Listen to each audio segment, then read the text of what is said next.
Yo, what we got? Train Records, Macklemore and Ryan Lewis. This unruly mess I have made. Now, I'm actually interested in this because what was the last Train record he did? Which was in the 20. Wait, no. The last Train record he did that was like an album in the 2010s was the one by Katy Perry. What was it? Witness, I think. Wait, yeah, Witness. And now we got another one. So hey, look, he's pretty confident about this one. Which Macklemore. That's not really. Yeah. Anyway, guys, go subscribe to Time and Shadows up. If you can, hype this video. See what that does. I don't know if that does anything. Whatever. Try it anyway. Like the video. Like the original video.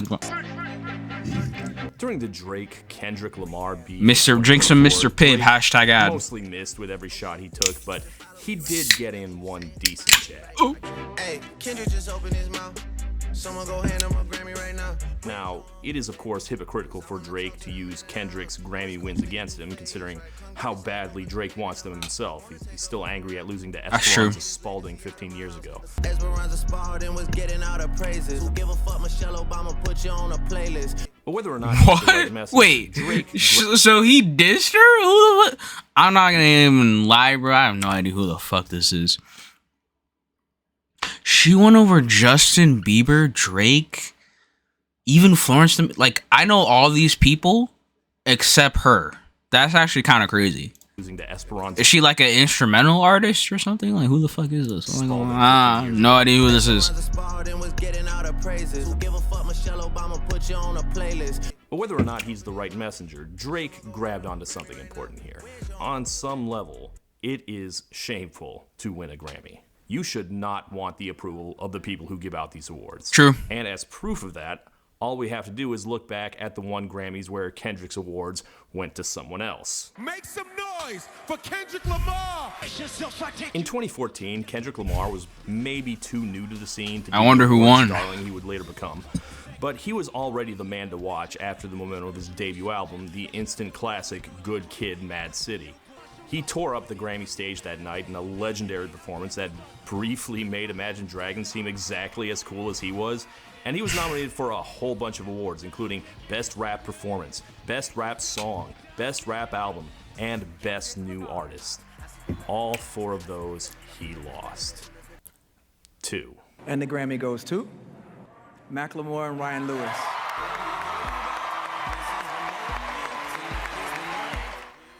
Macklemore. What were we doing? What? It's gonna take some time to untangle the Macklemore moment. Can't Hold Us is a banger. Which is now more than 10 years past and more feels like something we must have imagined. Walk into the club like, what up? I got a big cock. For the sake of history, yes, for about 15 months prior to those Grammys, a middle-class white guy from Seattle was the hottest rapper alive and close to the hottest person in music, period. Look at this. Source Magazine, Man of the Year. How did this happen? It certainly wasn't something I predicted at the end of 2012 when a silly little song about secondhand fashion called Thrift Shop started to gain traction. Thrift Shop's okay. In 2013, Ben Haggerty, better known as the rapper Macklemore, this song is like legendary. I'm not gonna lie, this song's legendary. Dominating the country with 2 #1 hits off their album, The Heist. We give it to the people, spread it across the country. He was different. He came firmly from the underground. He was completely independent. He was like only the second unsigned artist ever to have a #1 hit. He had some pretty great hooks and beats, and he was just fun to have around. And he also seemed genuinely like an actual. Is he still putting out stuff? He had a whole ass song supporting gay marriage, which at the time, having a rapper say this stuff and have it blow up and be like a mainstream thing, it felt like we were witnessing a real turning point in something. I mean, I didn't know what that was, and like, what was it, like 2013? I didn't know what that was. I didn't even know like gay people existed till like 2015, 2016. Not gonna lie. Those Grammy nominations, a serious backlash was brewing. Macklemore as a new presence in pop culture was a breath of fresh air. Macklemore as the biggest artist in hip-hop, bigger than literally everyone except Drake and Nicki maybe, that proposition was a lot harder to support. Because it wasn't like he was an all-time great or anything. We all saw why Macklemore was that big. We all knew it. He was white. It was because he was unthreatening and because he was white. Mac was pretty far from the first white rapper, but they were still pretty scarce, so his whiteness was unignorable. And he was more aware of it than anybody. Macklemore had 2 #1 hits in 2013, which is 2 more than literally any other black lead artist had that year. Damn. Including Drake, Really? Rihanna, or even goddamn That's crazy. Flo Rida. None of them had Wait, what was it, 2013? What happened in 2013? Somebody that I used to know, maybe? Oh, no, that was more like 2012, though. I don't even know. Well, I don't even remember. Bro, 2013 started like a forgettable year. I'm not gonna lie to you. Including Drake, Rihanna, or even goddamn Flo Rida. None of them had a #1, which made Macklemore's big year all the more glaring. His success started to look and feel just wrong. And by Grammy night, the fact that he was winning awards over Kendrick, and also, you know, Drake, Kanye, Jay-Z. Wow, we're here on this stage right now. The injustice was just too much to stomach. I doubt he would have named I'm actually surprised Kendrick lost all of those. Like he didn't even like win one. That's actually kind of crazy. I thought he just lost like best album. I don't know. I thought he just lost like the best rap album. History. And Macklemore was absolutely feeling the pressure, leading to the moment that would define Macklemore's future. Texting Kendrick Lamar to tell him that he should have won, and then posting the text on Instagram. Writing, "You got robbed. I wanted you to win." This is what I remember from what happened. It sucks that I robbed you. The response was spread out between annoyance, embarrassment, and just pointing and laughing. Posting the text message on Instagram was not the move. Yeah. It feels a little performative. I'm not gonna lie to you. Like, you post it, like, okay, like, if you feel that way, fine, right? Like, you could text him, say it all you want, right? But you posting about it, I don't know. It just gives, like, I want everybody to see what I'm doing here, and, you know, yada yada. It just kind of gives, like, type of, like, performative. Like, I'm not gonna lie. Until Mac actually hands Kendrick the award, they're just words. It was the definitive act of performative that's also that would mark him as lame forever. A move that would forever rob him of his coolness. Or at least that's how it seemed. Was he ever that cool? Come on. Let's be real. This was absolutely in character, right? It's not like his appeal was being this super smooth guy. You know, he had a fun little song about thrift shopping, and he mixed that in with some actual earnest, straightforward songs about serious topics like his struggle with drugs. So this is just Macklemore being the guy we already knew he was. So that shouldn't distract his fans from what they liked about him in the first place. Right? We can move on. Assuming that Macklemore moves on. I couldn't escape. I've been escaping the whole time. I had to finally look at the mess we had made. In all its lacquered glory and tarnished failures, stare at it, and then leave. I was too comfortable. I didn't know how the ink would stick to the page, how to let go of the anxiety and the suffocating fear that latched onto my vocal cords. I had to figure out. We're not getting another thrift shop, are we? Look at the mess. Not just the one that we created, but the one that is the very fabric of our country. In 2016, there's a global warming song? What's happening? Released their second full-length LP, This Unruly Mess I've Made, an ambitious album that covers a bunch of fun Macklemore topics like mopeds, doing goofy dances, parenthood, eating too much and getting fat, the profound evils of the pharmaceutical industry and of capitalism in general. Capitalism. And most famously, it's Piece de Resistance, a song about his own white privilege that literally goes for nearly 9 minutes. No.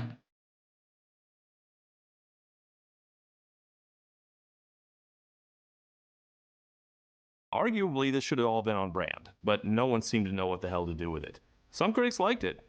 Some critics hated it. But one thing's for certain, the public didn't want it. And it's not hard to see why. No shit, what? Think like the 9-minute song about white privilege is going #1? I don't think so. I'll be surprised. Was now touchy, defensive, and absolutely not prepared to be this famous. They had hit their ceiling, which absolutely could hold them. Yeah. And it's pretty obvious why they made the lit match the main symbol of this record. At their make or break moment, Macklemore and Ryan Lewis decided to burn it all the fuck down. I want to share with you this unruly mess I've made. Yep, it's a mess, all right. And somebody's got to clean it up. This is Train Records.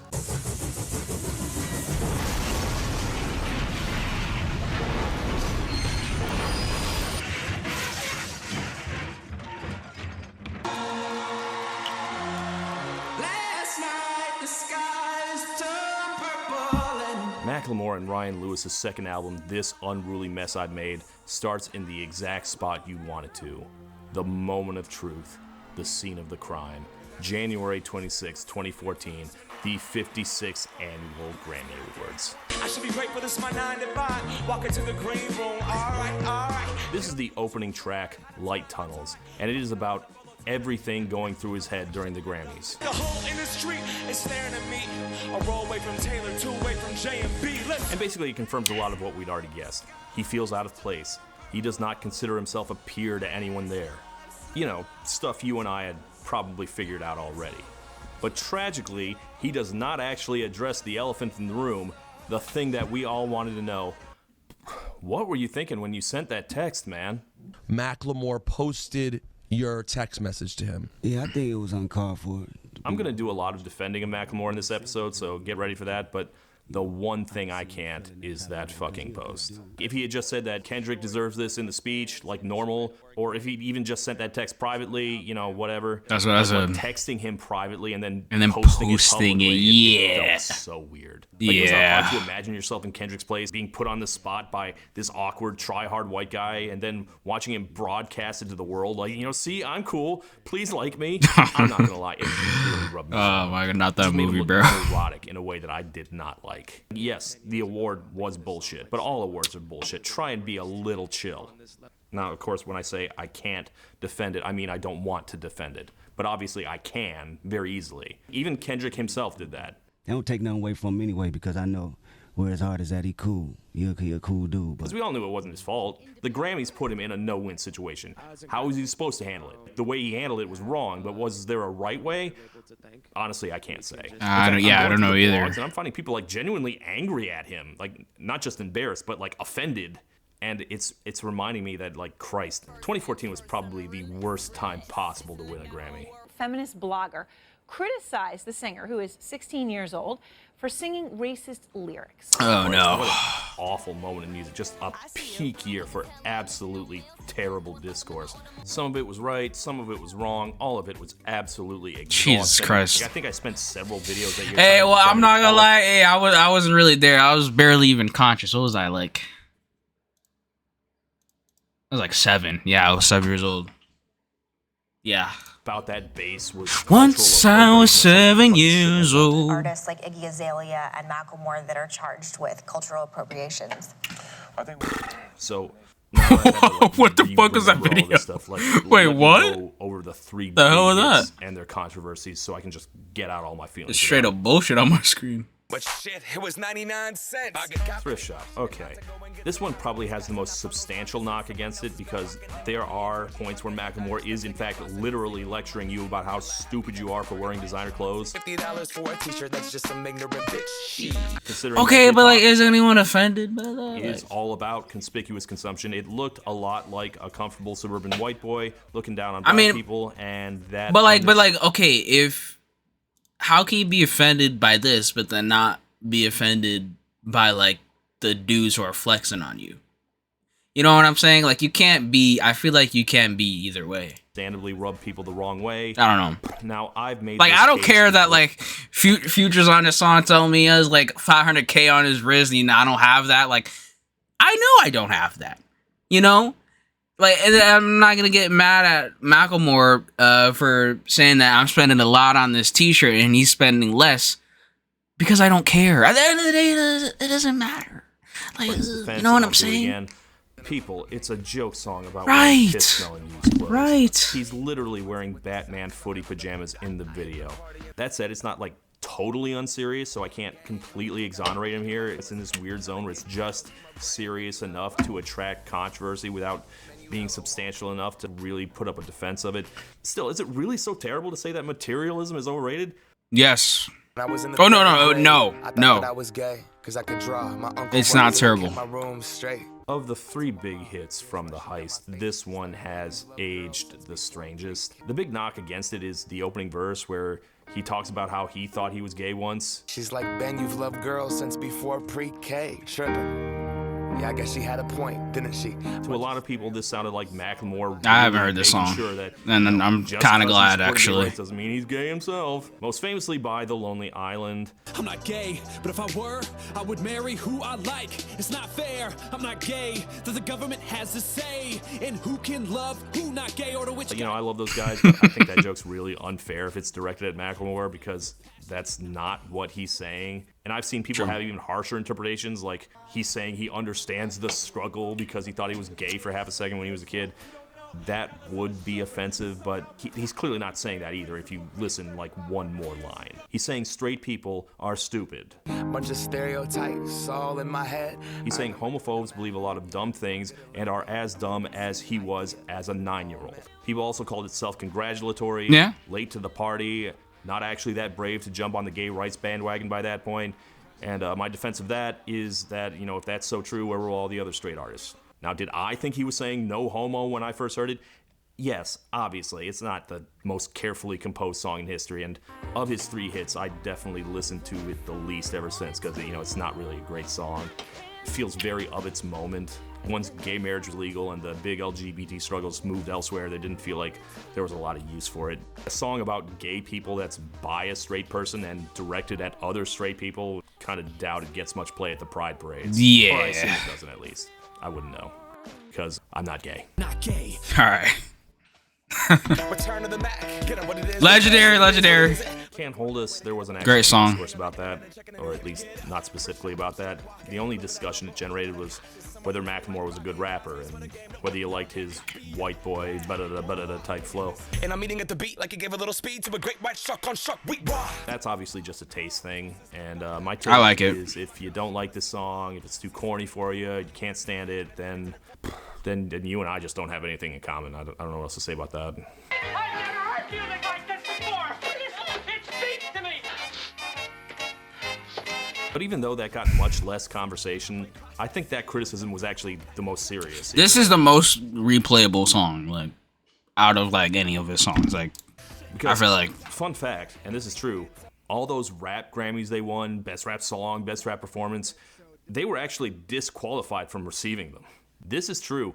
The rap subcommittee decided that Macklemore and Ryan Lewis did not qualify as a hip-hop act, and the Grammys main committee took the rare step of overruling them. And on one hand, I think it'd be unfair to Macklemore to say he's not real hip-hop.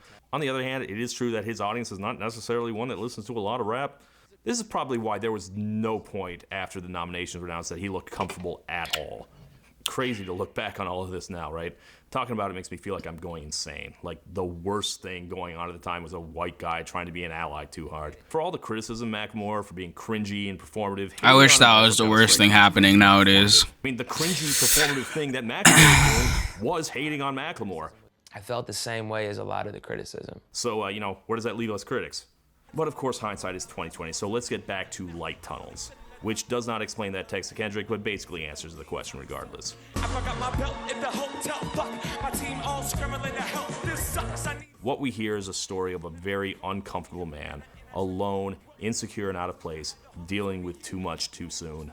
It does briefly try to dispel that anxiety. But want to make sure I'm invited next year to the same damn party. Celebrities on aisles. It is not very convincing. I didn't get through freshman year to drop out as a sophomore. And then it ends with less of a rap and more a poem that gives us the title of the album. They cut off when they closed the gate just in time. What will I say? Time to explain this unruly mess I've made. And just one song in, it is pretty clear why he chose that title. So here we go. A messy, tangled web through the mind of the deeply conflicted overnight sensation, struggling with the weight of fame and privilege and the confusion of how to properly use a platform you may or may not have earned. So let's talk about mopeds. In August of 2015, a year and a half after the Grammys, Macklemore and Ryan Lewis finally returned with their next big single, and it's about mopeds. I went to the moped store, said fuck it. The salesman's like, what up? What's your budget? Yeah, apparently when they were out on their big tour, Macklemore and Ryan Lewis got some mopeds so that, they wouldn't have to drive the tour bus to 7-Eleven or wherever. Everybody got Bugattis, but I'ma keep a hella 1987, head into the dealership and drop a stack in copper Kawasaki. A song about scooters is already way out on a limb, but this song takes some even bigger swings. I'm headed downtown. Through the alley. The verses all trade between Macklemore and a trio of old school legends. Cool Mo D, Grandmaster Caz from the Sugar Hill Gang, Melly Mel from the Furious 5. Got cash in the tank, cash in the bank, and a bad little mama with the ass in my face. And then it switches to a hook sung by the guy from Foxy Shazam. Downtown, downtown. A pretty long hook at that. You don't want no beef, boy. Lord on the streets, boy. Arguably, Macklemore himself has the least The presence weirdest of anyone song on the ever. song. The M, the A, C, the K, sounded like a French pimp from back in the day. I take a... How did I react to it? Okay. Put it on his best list, right? The first time I heard it, I was like, he's still got it. Another winner from Macklemore. He did This put it on guy's his gonna best be list, right? just I'm pretty sure. Fine. We were like in month 10 of the siege of Uptown Funk at that point, so I think I figured that people would eat it up in the same way. Everyone likes funky retro 80s jams. This is gonna be everywhere. The third time I heard this song, I was like, this guy's done. This is his last single. We're never hearing from him again. The reasons why should be obvious. First off, it's about mopeds. Fuck a bus pass, you got a moped, man. Even being about mopeds is not the problem. The problem is it feels like a retread of thrift shop. Instead of designer clothes, he raps about thrift shops. Instead of rapping about a fancy car, he's rapping about scooters. Also, Right, like I like the line we heard before, like everybody got like Bugattis, but he has a moped. I mean, like it's literally just the same as fucking everybody has the expensive T-shirt and I have the cheap one. Like, it's really just like same concept. A thing Macklemore is enthusiastic about. The entire Macklemore persona was created from a bunch of clothes he got at a thrift shop. It's hard to imagine he feels the same way about scooters, a thing he just discovered. I'm like, honestly, I don't know nothing about mopeds. But also, thrift shop caught a real vibe when it came out. How much does a moped cost? Party all the time, bling and Patron club music. A backlash that would hit its peak later that year with Royals. And that made thrift shop more than just a novelty, whereas Downtown is very much just a novelty. There's layers to the shit, player. Tiramisu, tiramisu. Plus, it's a gigantic mess. The Foxy Shazam parts are only barely connected to the verses lyrically, and even less so musically. Like, why do we have guys from the Furious 5 and the Treacherous 3 trying to mesh with this guy? Or Macklemore, for that matter. So, no, I ultimately wasn't surprised when this kind of underperformed. It got a decent amount of play, but it never quite reached the top 10. Jumpin', that boy up to something. We'll never stop loving this song for all the reasons I just said it was doomed to fail. It's so fucking ridiculous. I understand why someone would dislike listening to a song where the fucking thrift shop guy made Cool Mo D say, "Get off my mullet." I get it, I just can't possibly agree. And realizing that this wasn't the next Uptown Funk was like when I realized that no one loves Spider-Man 3 but me. And again, not no one, it just wasn't thrift shop. But for the record, even though I don't really hear it anymore, every time I've seen it mentioned, it's always positive. And if you get someone who can do it at karaoke, the room will light up if you commit. Again, if you don't like this, we're just not the same species. I like it. It's stupid, but it's fun, whatever. Downtown was actually not technically the first song released from the album. Really? There was another song released a week earlier called Growing Up, where Macklemore talks about parenting. He had a kid in between this album and last. I'm still trying to figure out who I am. I don't want to mess this up or do this wrong. He actually relapsed again and had to get sober when he found out he was going to be a dad. So I guess he wanted to make a song about it. And it features Ed Sheeran on the hook. What? What? This guy got an Ed Sheeran feature and nobody heard about it? Now, I realize this may be a thing a lot of parents relate to. Raising a kid. What? You feel like did this song chart? Like, what? I never heard of this song. What? Yet an adult yourself. Ed Sheeran and Macklemore. That's what? I want from him. Huge defender of getting jiggy with it, but Just the Two of Us was never a particular favorite of mine. And I like Just the Two of Us a lot more than this. It doesn't have Ed Sheeran on it. Like, if you're not a fan of Macklemore, you're probably not a fan of Ed Sheeran for the same reason, so this combo is probably deadly to you. I obviously have fuck with Ed Sheeran. old Ed myself, but my problem is more Ed Sheeran is fire. Macklemore featuring Ed Sheeran. Ed Sheeran, most overhated artist like ever. I'm not gonna lie to you, like no cap. One of the cool things about The Heist is that guy has no bangers, on it. banger after banger after banger. Outside name on that album is Schoolboy Q, and he well, at least hit wise.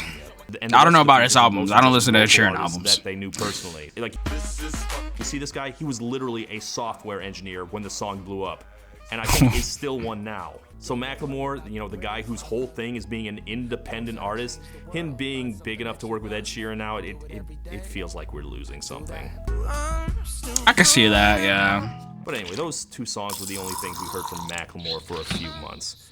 Like, I get the sense that Macklemore and Ryan Lewis were waiting to see how they were received, and they must not have felt a lot of momentum, so they went back to the drawing board. Well, I liked it, so I can't wait to see what they come up with next. You know, something fun, something wacky. We tired of burying people. Oh, right, the news. Here for the movement. Yeah, actually, there were a lot of things happening at the time, and Macklemore felt the need to weigh in. So after a long silence after Downtown drop, in January of 2016, the next song dropped. It was a 9-minute opus entitled White Privilege 2. 2? This is a sequel? You know, I thought this was going to be a fun episode to write. Like, you know... Fuck, they made a sequel to White Privilege? Fuck, bro. And this is where I realized that it was absolutely not going to be any fun at all. This song is called White Privilege. So, White Privilege 1 was one of the first songs to ever get him attention way back in 2005. But am I just another white boy who's caught on to the trend? Where he gave his thoughts about what it meant to be a white person in black spaces. Hip-hop started off on a block that I've never been to counteract the struggle that I've never even been through. But for the most part, it was a normal song, you know? And it may as well be a 3-word tweet and a hashtag compared to Part 2. Like, this was clearly something he put a lot of effort into. He put this out as a single? There's a dedicated website for just this one song, and it's still up. I remember there being a lot of drama over this, a lot of discussion, a lot of think pieces. What do you think is the value or the need for specifically having a white artist speak to his white audience? Because a lot of people will say you don't need to take up space by speaking. So why do you think it is valuable? Some people actually did really appreciate what he was trying to say, using his platform to speak out. The intention was to reach our young white fans, or just white people in general. Some people really did not. For some people, it was just more try-hard embarrassment from a white guy begging black people to like him. Is Macklemore trying, did you say trying too hard, or was it just trying to seek approval? Well, just trying to seek approval from the black community. He's definitely trying to seek approval. Because these white races, you know, on average, they already know they have white privilege. Boy, I don't know who this caller is, but he does not know much about white people. Pitchfork, in a mild defense of it, argued that maybe a white person does need to tell other white people how white privilege works, because that Donald Trump guy seems to be winning a lot of primaries, have you noticed? Pitchfork gets a lot of shit for that age takes. I think it's only fair to highlight one that aged pretty well. I wish that hadn't been the one, though. I want to take a stance because we are not free. And then I thought about it. We are not we. Whether the song is good or bad, I think we can all agree that this is total career suicide. Yeah. I understand why he made it, but this is the kind of thing that can only work in the context of an album. So why would he release it in advance of the album as a single? Why not something easier for people to get their heads around? Something less heavy, or at least fucking shorter. Who wants to... Maybe that was a point. I don't know. Because, like, the songs he put out as singles are, like, the important ones, right? So I guess, like, he wanted this song out as a single because he saw it as, like, important and wanted to show people that, oh, he's serious about this and he's not just going to tack it on to the album, yada, yada. I don't know. Work this hard to listen to fucking Macklemore. Well... After pondering it for a little while, I think I do get it. They already tried out the radio singles, and those didn't really work. Might as well go with the most ambitious song you have. I guess, yeah. See if you can get some credit at least. So, you know, it makes sense to me now, but... Just kind of a pivot. Take it at the time. Okay, I'm gonna be honest, I didn't listen to it. The buzz was not great. Also, it was a 9-minute Macklemore song called White Privilege 2. And also, I think a new Batman game had come out, so I was busy. Look, I've only started taking this job seriously like in the last 2 years, so I skipped it. But you know, now I'm here. I'm here. I'm actually finally listening to it.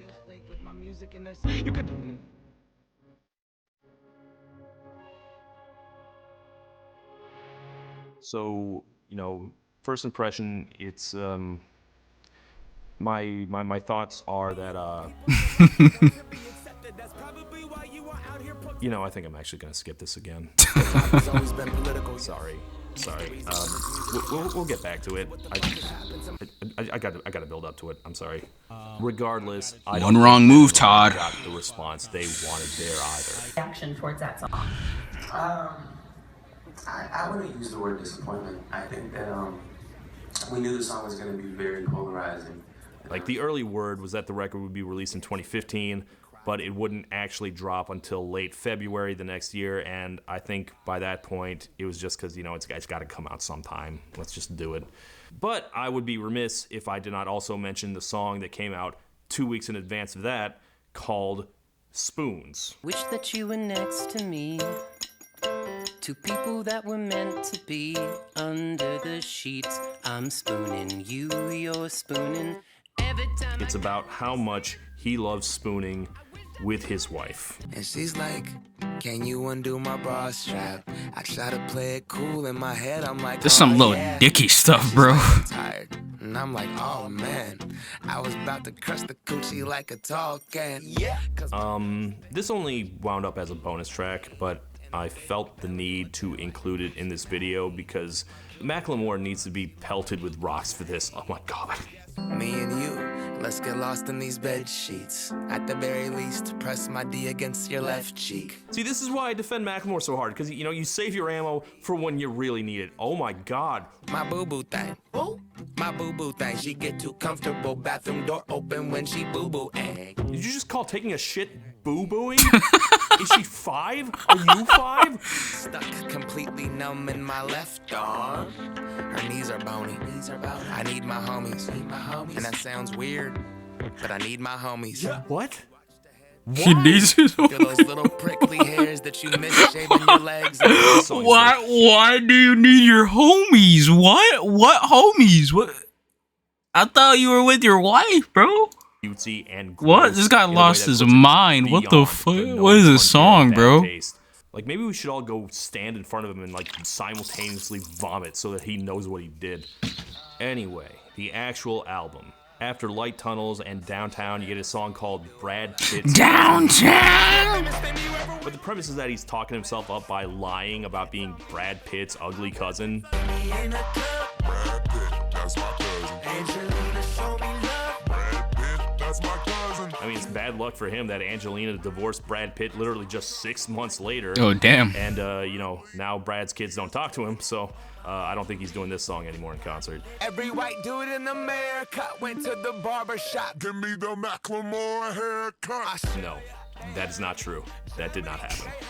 Alright, so looking down the track list. The first thing I noticed was there were some weird features on it, like KRS-One. Cans in my knapsack, crossing out the wick whack. TOIS's ain't even get that. I guess between him and the veterans on Downtown, he wanted to show he knows his rap history, but somehow showing respect to the old schoolers just makes him look nerdier.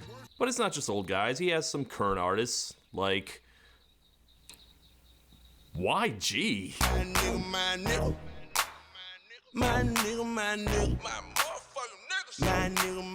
I don't usually censor the songs on here. Maybe I should for this one.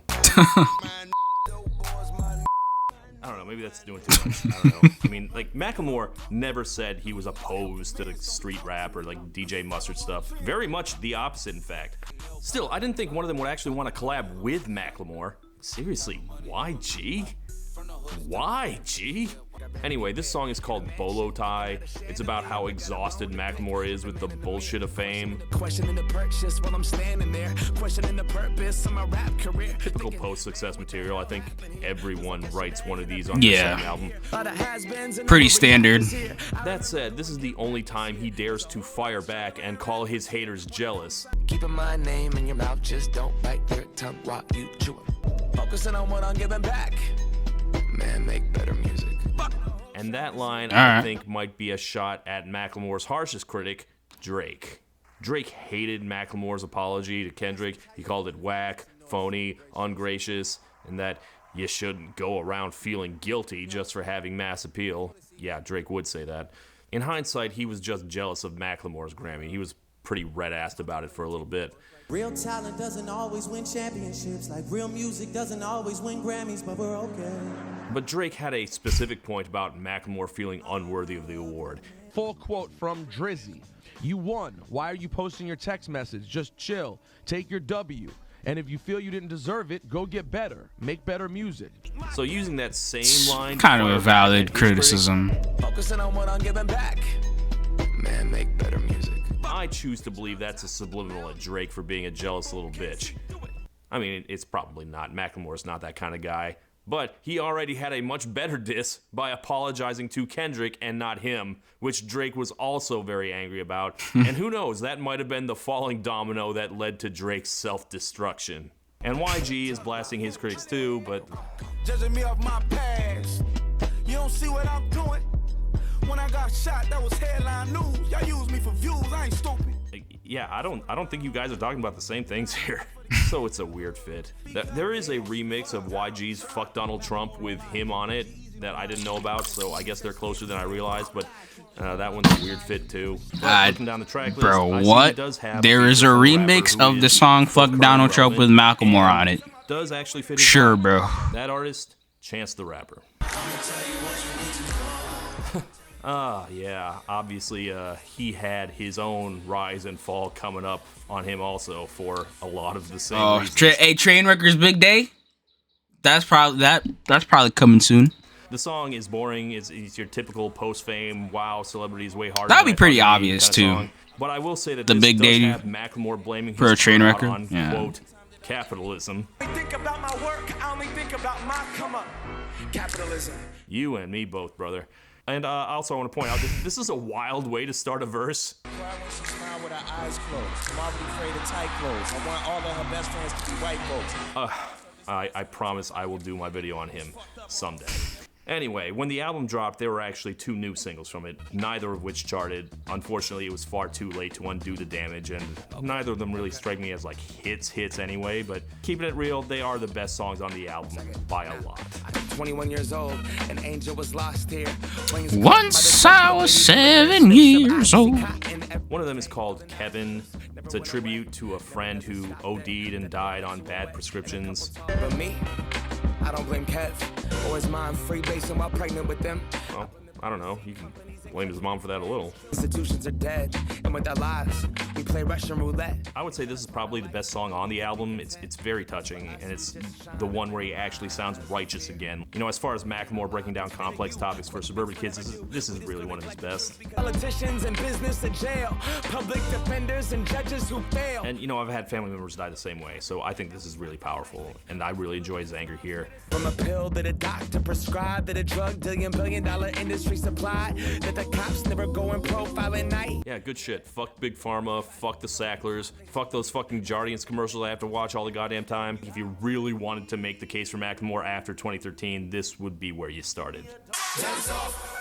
And then there's the other single, which I'm less high on, but it has the single best feature on the entire album, which already has a bunch of great singers and rappers, but like this is the big get. This is who I was really impressed with.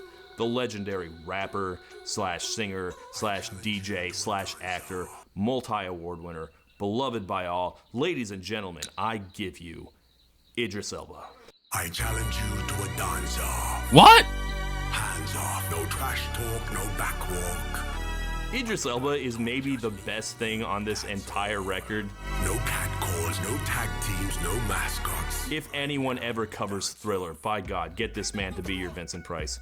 I wish the rest of the song were a little better. I grab my ankle and pull it up and do that thing where I move my butt. I got the motherfucker, don't use it up. I say, yeah, I don't know. That white boy flow actually is starting to bother me a little. Your grandpa got a cock like a ham hock. Hella old, hella long, looking like Matlock. Like maybe if the beat were a little catchier and more danceable and You know, also, if it were still 2011, maybe this song could have done something. Well, we gotta like censor that, bro? Yo, Tyler on YouTube, bro, chill out. Self-deprecating, you know? You got Idris Elba going all the way over the top, and it feels like Macklemore's not really living up to the ridiculous grandeur of the premise. Oh, because Macklemore... It's not nearly as bad as the song that comes afterward, which is about White Privilege 3. Oh. I woke up, threw some sweatpants on, and I fed my cat, and then I walked to the mini mart. And I really want a donut, shouldn't get a donut, buy a donut, fucking man, it's really hard. Yep, this is happening. My girl's shaped like a bottle of Coke. Me, I'm shaped like a bottle of Nope. I'm sorry, I thought I was listening to Macklemore, but apparently I accidentally bottle of picked up Nope? one of my many Weird Al records. You know I feel good about this plate. You know I feel good about this steak. You know I feel good about this shake. Hey, remember 2 songs ago when you were blasting Big Pharma for killing your friend? Lost 30 pounds on that paleo, but fuck it, man, I love fried shit. I do feel like kind of a dick for criticizing Macklemore for daring to have 2 sides. Bro's just trying to eat, bro. I already knew that about him, but, you know, I listened to The Heist, which was an actual good album, and then I compare it to this. The goofy stuff is so much goofier, and the serious stuff is so much more serious. And one thing I really noticed is that while it tries to have its comedy songs, you know, like Thrift Shop, and its message songs, like one thing it absolutely does not have is a Can't Hold Us. You know, just an uncomplicated, fun, pump-up anthem you can play at, like, sports events. The closest is Brad Pitt's cousin, but even there, he's still undercutting himself. I'm Brad Pitt's ugly cousin. You get the sense that Macklemore is just not feeling himself like he was 2 years earlier. Money doesn't work, the chain doesn't work. Something broken in my brain got me praying in the dirt. Like, there's a lot more songs about being burnt out or depressed or defensive, and it just makes the record kind of a slog. I don't hear many songs on here that I actively dislike, but the energy's not there. Except for... All right. Well, we've discussed the entire album, except, of course, the closer, the final song, White Privilege 2. 2. I guess I put this off. When's 3 coming out? Here we go. Hopefully never.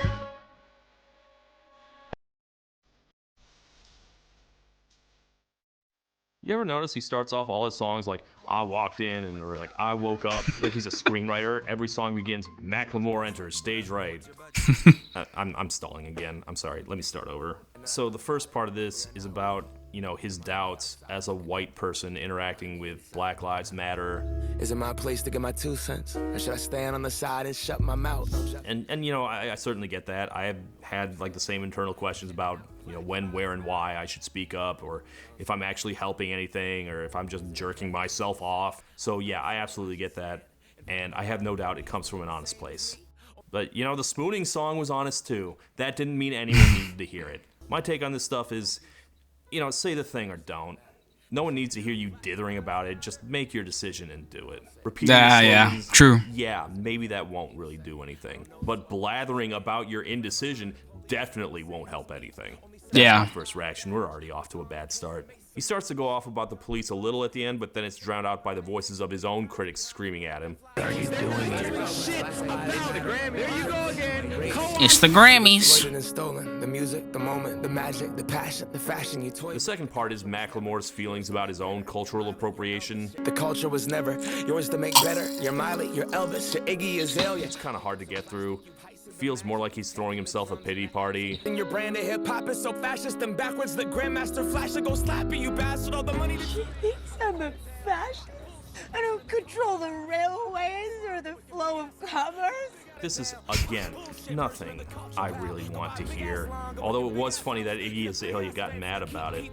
That said, I do think he lays out why Drake's idiot comment, just make better music, is so worthless. Even if Macklemore was the GOAT, and The Heist was indisputably the best rap album of that year, it doesn't solve the issue of having a giant unearned advantage. Then we get to the third verse, which is an entirely different beat, and it's about him meeting the mom of a fan.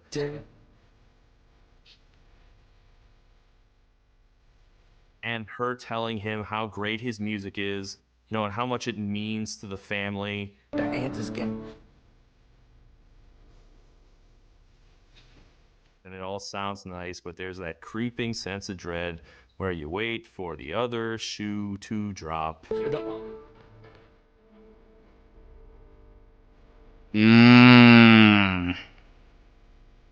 And there it is. The bitches and the hoes and the gangs and the thugs, even the protest outside. So sad and so dumb, but cop pulls you over, it's your fault if you run. Now this verse, I would say this is actually really good because this is not directed at himself. This is like more directed at his fans. Like if anything, this is his stand. You know, it's an artist thinking about That actually, yeah, that's a good comparison. The extremely wrong way. A fear I think would be entirely justified.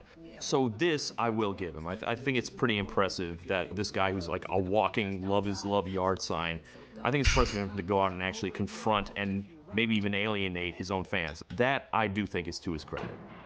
So, you know, honestly, I think this actually like does build to something.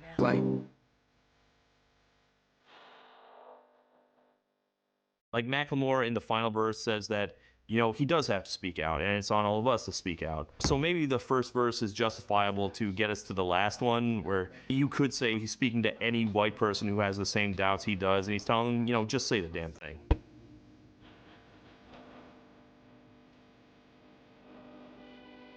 Some of his harsher critics were saying this was more of Macklemore's white savior complex. That's absolutely not true. No song has ever been less self-aggrandizing. The criticism that he's hogging attention, that's not true either, because it ends with singer and poet Jamila Woods doing a little outro.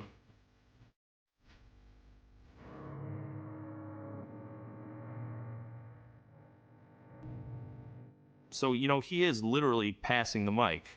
So, you know, I guess this wasn't as sweaty as I was afraid it was going to be. I think this is actually justifiable as a work of art. That said, will I ever choose to listen to this ever again? Probably not. Like, I'm really not a fan of all these po-faced, serious struggle songs regardless. And the ones I do like All Right or, you know, The Bigger Picture, White Privilege 2 obviously doesn't hold a candle to any of those. Obviously, this didn't become an anthem of the movement because it's not an anthem. It's hard to say what it even is. Like, some reviewers struggle to even call it a song exactly. You're not going to be humming this one to yourself on the way to the store. Yeah, that's true. What musical purpose does it serve? I don't know. There's a good 2 minutes of the song that's literally just some guy lecturing. There was a subdivision and the house was on fire. The fire department wouldn't show up and start putting water on all the houses because all houses matter. Oh, what is this song, bro? Someone needs to learn how white privilege works. It's not me, though. I did the reading, or I read Twitter at least, and that already taught me everything he's saying here. It doesn't really make you feel angry or righteous or motivated, and people aren't going to listen if it's not compelling musically, and they didn't listen. You have to be really invested in Macklemore, the person, to get through it. It just kind of makes me feel as touchy and insecure as he does.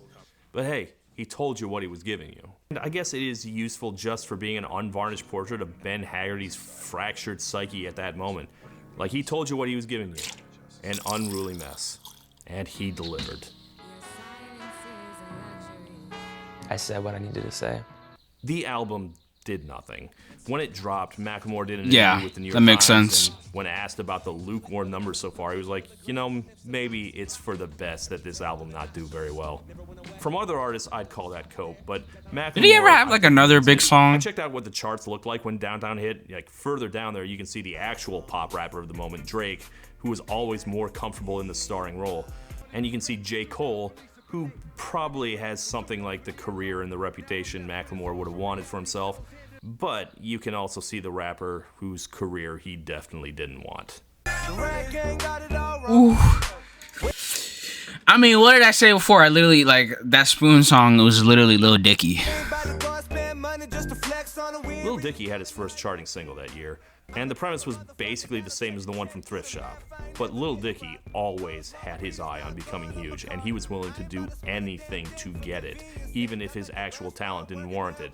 And he very much did not do much thinking about what responsibility he had as a white man in a black art form. Yeah. I've been going for the Black Lives Matter movement. I'm not doing much. Like, I'm not a very cause-based person. Like, Yeah, it's hard to say that this is a fucking improvement, right? But then again, what good did thinking about this stuff do Macklemore? After he dropped off the charts, a whole ton of white rappers showed up in his wake, to the point where white rappers became no longer a curiosity, and basically none of them think much about the topic. Oh my god, all these guys are just terrible. except Post Malone, who's not even a rapper anymore. Oh my god, bro. After he dropped off, Like, all these dudes have not had like a real. Okay, Lil Dicky hasn't had a real hit. Young Gravy hasn't had a real hit in years. Maybe never, actually. This guy has never really had a hit. Who else, bro? Curiosity. Was it Jack Harlow? Was the last time he had a hit? Oh, yeah, 2024. Man, oh my god. Loving on Me. What a bullshit song. I'm not gonna, come on, bro. Macklemore may very well be the last rapper to feel any kind of way about being white. The critic and poet Hanif Abdurrashid said he saw Macklemore do white privilege 2 at a festival where the dude just walked off in the middle of the song, and in his place, 2 black poets came out to read verses about gentrification. According to him, Macklemore was basically the best white rapper. Instead of being comfortable with money and fame, he used his platform to confront his fans and make them uncomfortable, and blew up his own career in the process. The album probably wasn't in danger of winning them any more awards, but just in case, they chose not to submit it to the Grammys anyway. I get the feeling that making the album was a terrible Makes sense. struggle, because afterwards, Macklemore and Ryan Lewis decided their creative partnership had been completely exhausted, and they've only worked together on 1 or 2 songs since. Macklemore's had a couple other singles, but nothing that reached the top 40. And with his own continuing struggle with drugs and at least 1 relapse since, he hasn't really put out very much. But he has gotten a good amount of attention and reevaluation for being one of the few artists, and certainly one of the first artists, to speak out on Palestine. And make music about it, giving a lot of people a lot of pause about whether they were too harsh on him. Does that mean that if you thought his shit was irredeemably corny back in 2013 that you need to change your mind? No. No. Okay. Yes. Really? Yes, you were all wrong and you're all bad people. Okay. I'm kidding. I don't know.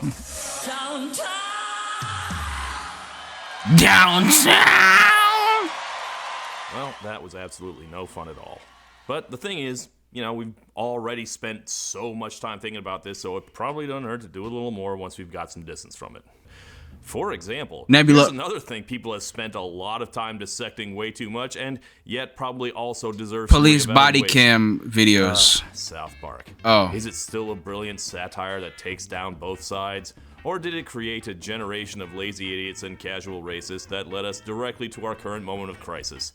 Or maybe the truth is somewhere in the middle. You see, I learned something today. Well, my dear close personal friend Lindsay Ellis has a whole new video about South Park and its recent decision to become the leaders of the resistance. It's called, Is There Still a Special Place in Hell for South Park? You can watch that video exclusively on Nebula, the creator-built platform that's home to smart, weird, one-of-a-kind shows that you will not find anywhere else. You'll also find exclusives from Maggie Mae Fish and FD Signifier and other people who are smarter and more talented than I am. And get this, they also give out lifetime subscriptions that last for literally as long as both you and Nebula exist.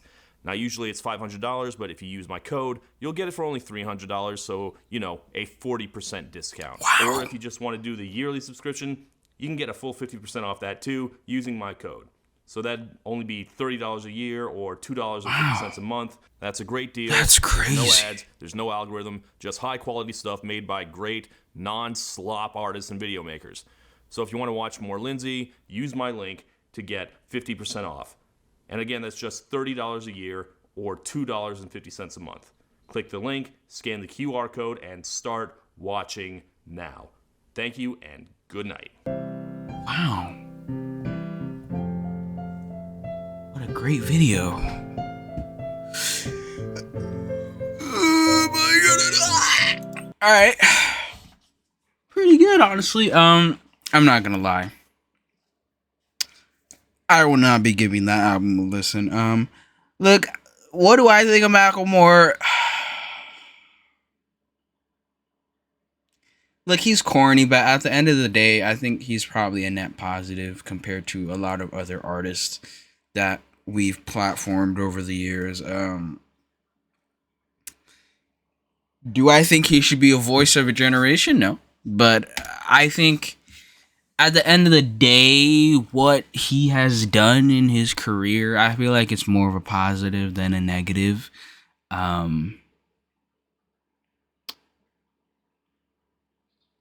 Yeah. But most of his music is still ass at the end of the day, so that's just quite unfortunate.